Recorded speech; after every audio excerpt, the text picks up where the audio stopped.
Hello viewers, welcome to the session. Today the topic of our discussion is climate change and economic impact. We have seen in the previous sessions that how climate change impacts agriculture, leads to extreme weather events and also has an impact on society. Today we will be discussing about the economic impact of climate change. Today climate change is considered to be one of the greatest threats to economic stability.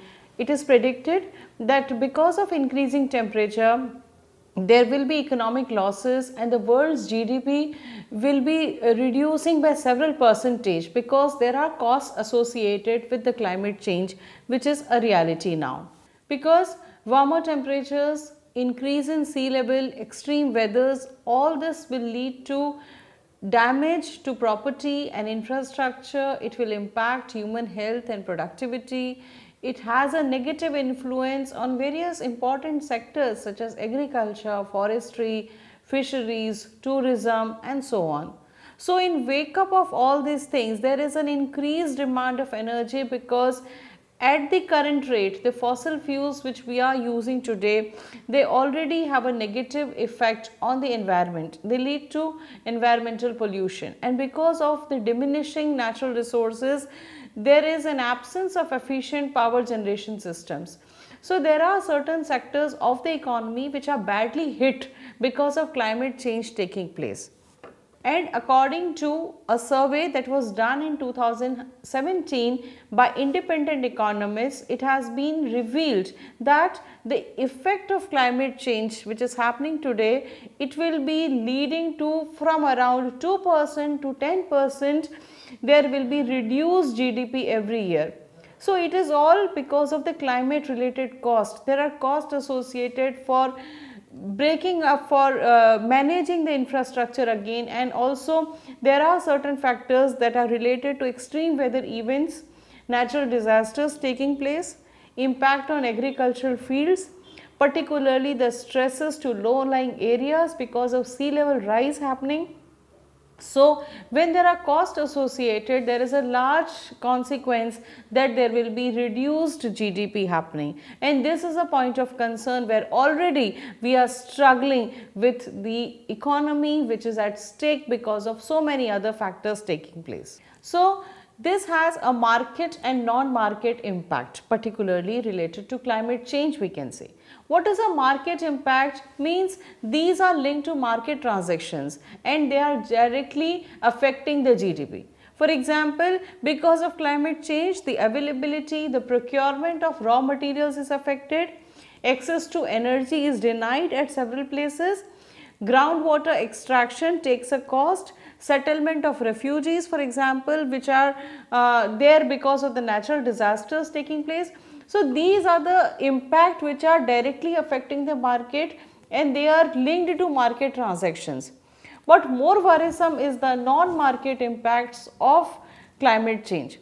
They are the impacts which happen to the human beings, health of the human beings, well-being of the human beings, the ecosystem's health, the environmental conditions which are there, the culture of the people also when they move from one place to another. So, that also has a stake. So, there are the non-market impacts of climate change also, which also is a concern nowadays, because for a healthy economy, the healthy ecosystems, the healthy environment is a must.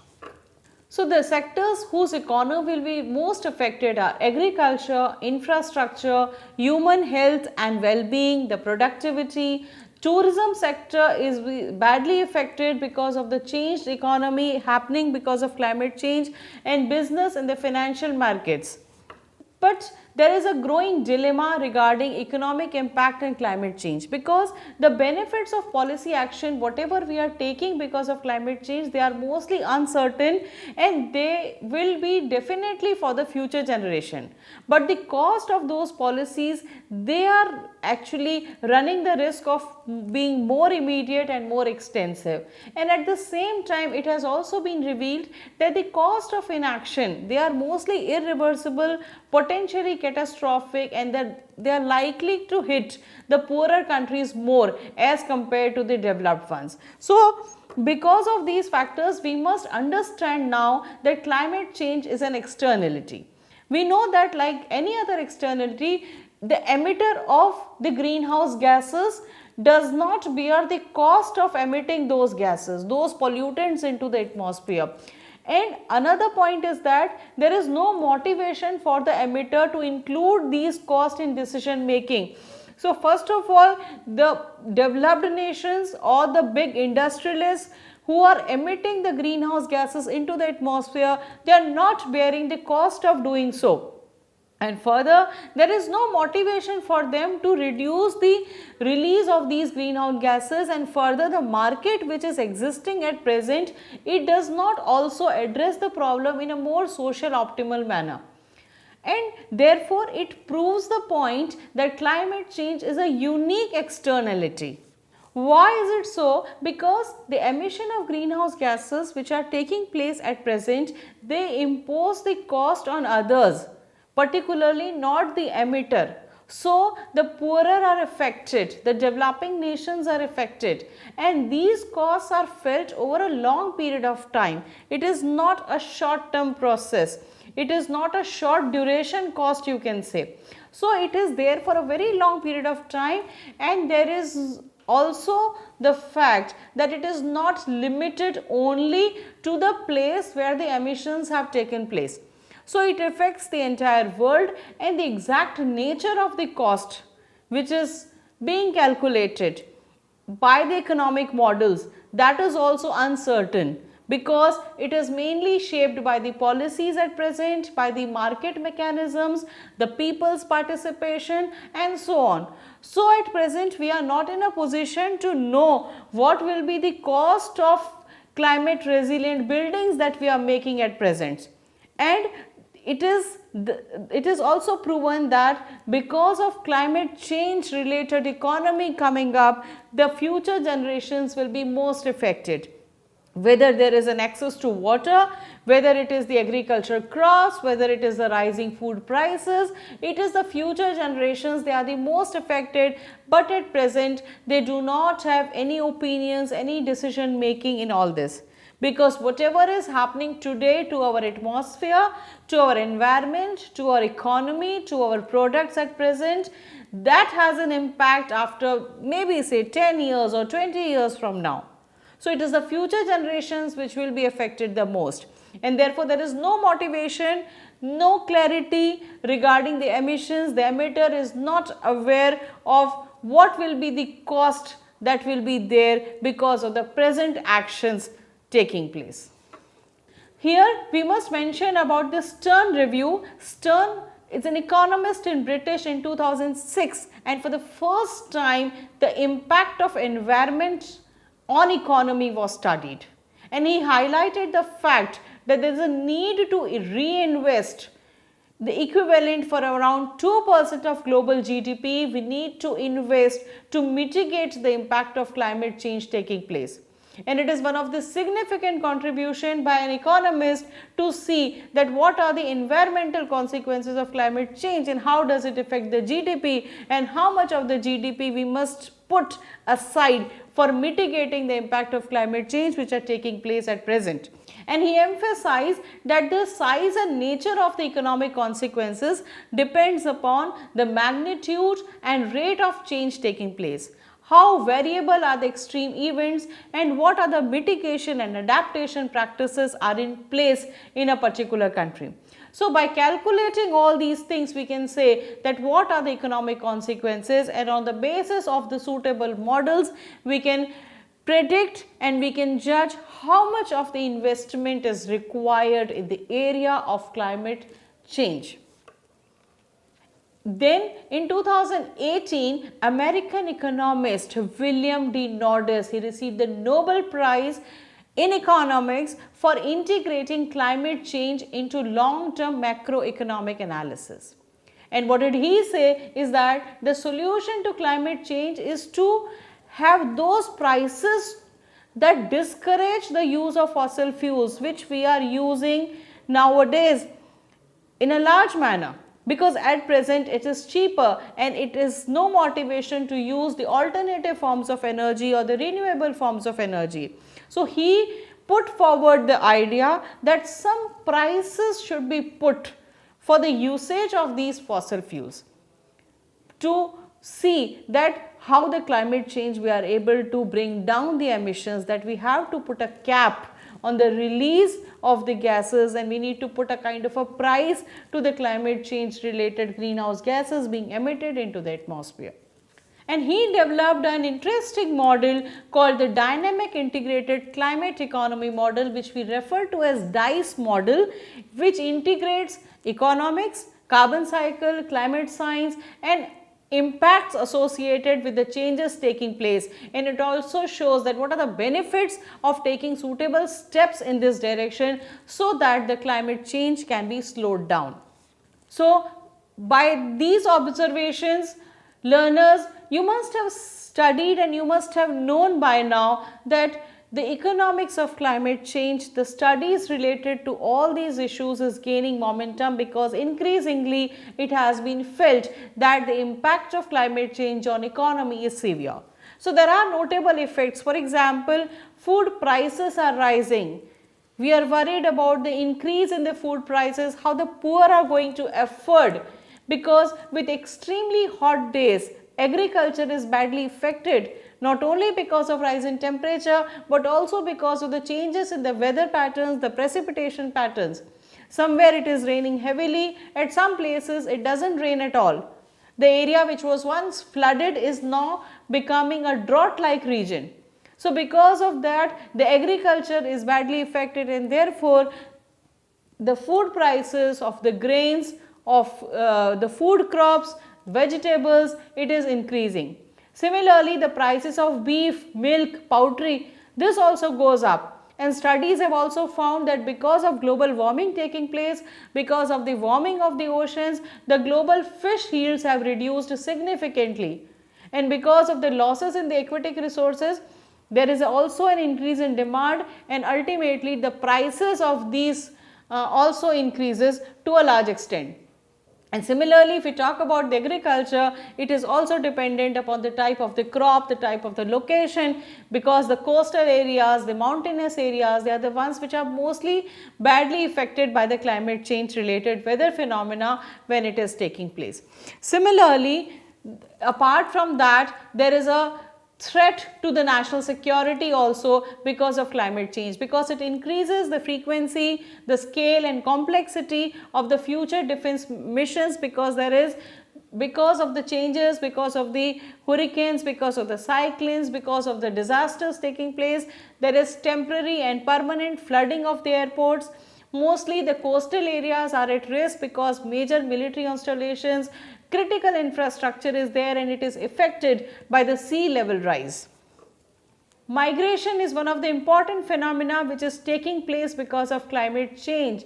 People are migrating from the coastal areas, from the drought stricken farmlands where there are extreme weather conditions, and it has been predicted that by 2050 there will be as many as 1 billion climate refugees, because events like drought, shifting rain patterns, extreme weather, it destroys the crops, the livelihoods of the people, the food insecurity prevails, and therefore people migrate from one place to another. The migration of the people is not just a physical movement of people from one place to another, but also it brings with it other socio-cultural changes in the communities, which is also a point of concern.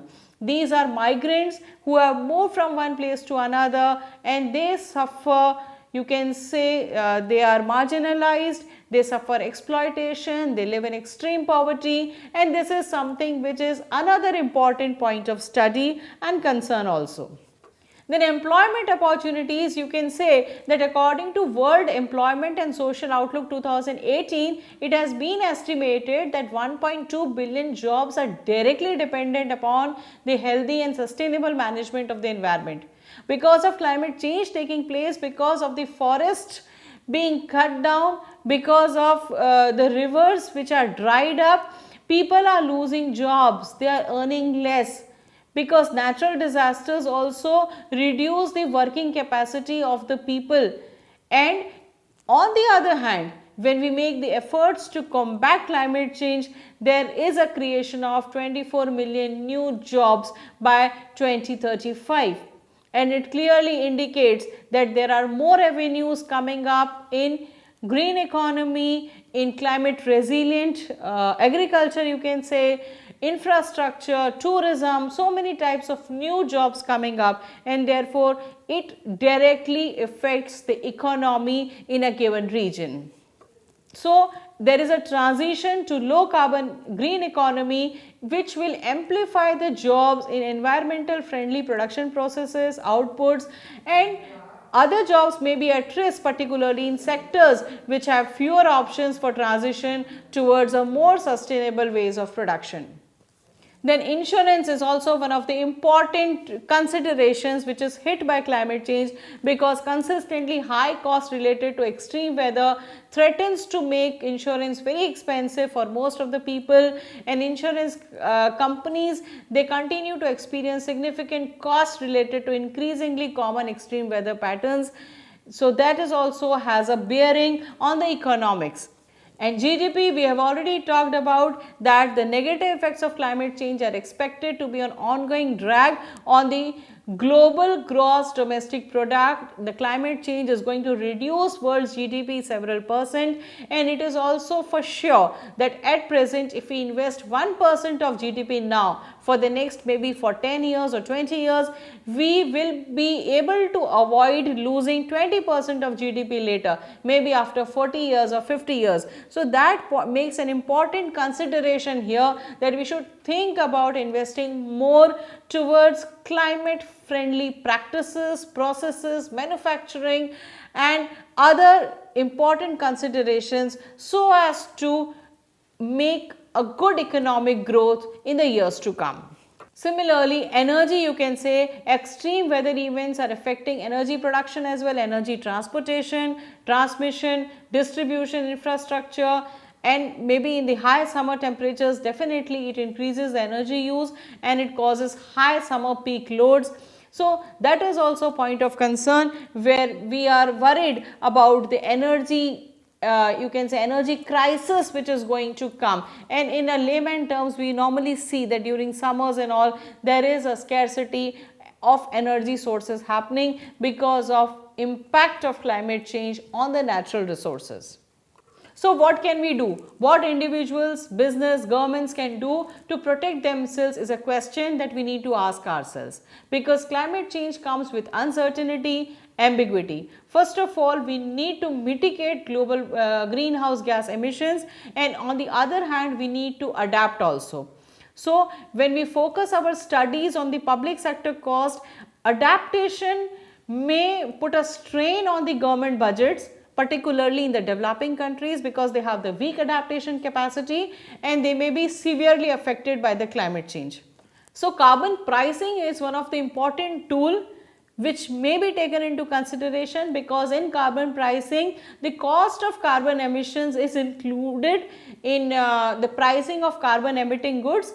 It results in reduced emission based activities, number one, and secondly it promotes, it gives incentives to find non-emitting alternatives. So when we price the cost of carbon emissions, it can help to mitigate the impact of climate change.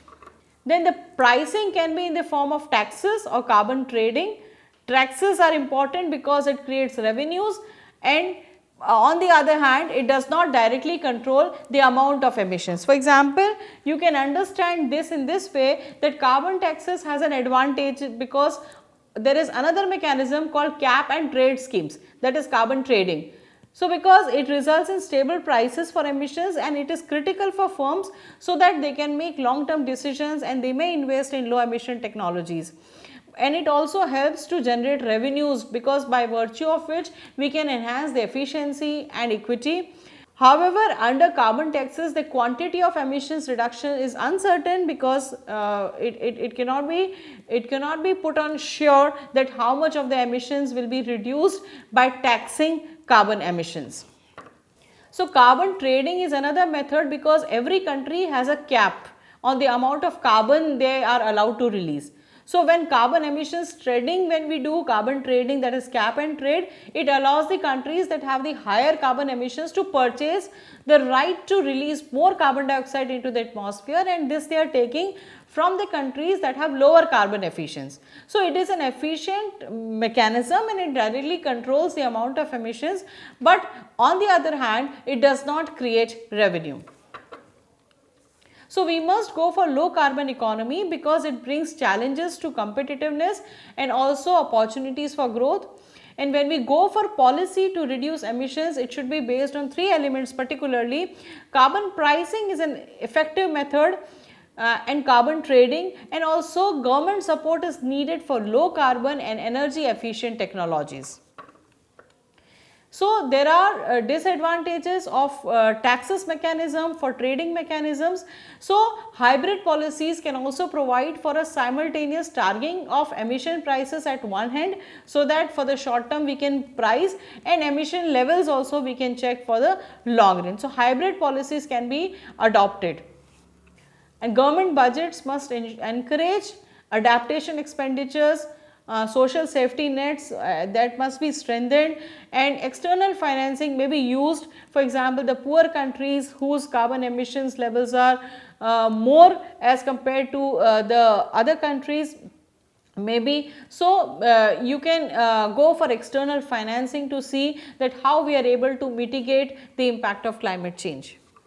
So, policy instruments are many. For example, tax based incentives, we just spoke about the soft loans which may be provided for building suitable infrastructure or making some giving some subsidies in agriculture or groundwater exploitation, or public education is very important. Command and control in the form of legislation, policies, they have an important role to play.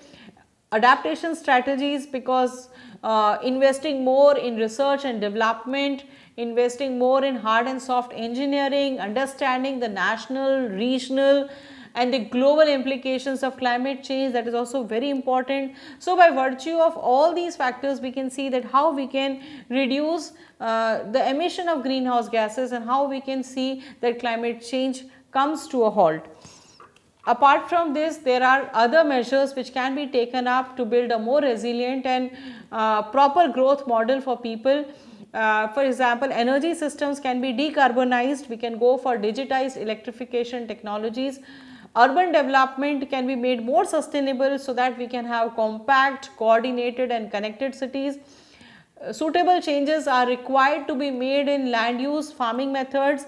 For example, going back to the traditional methods of farming and relying less on the artificial methods for industrial farming. All these are posing a threat to the release, posing a threat to the or measures towards mitigating the impact of climate change. Water management is very essential in agricultural, industrial and domestic sectors.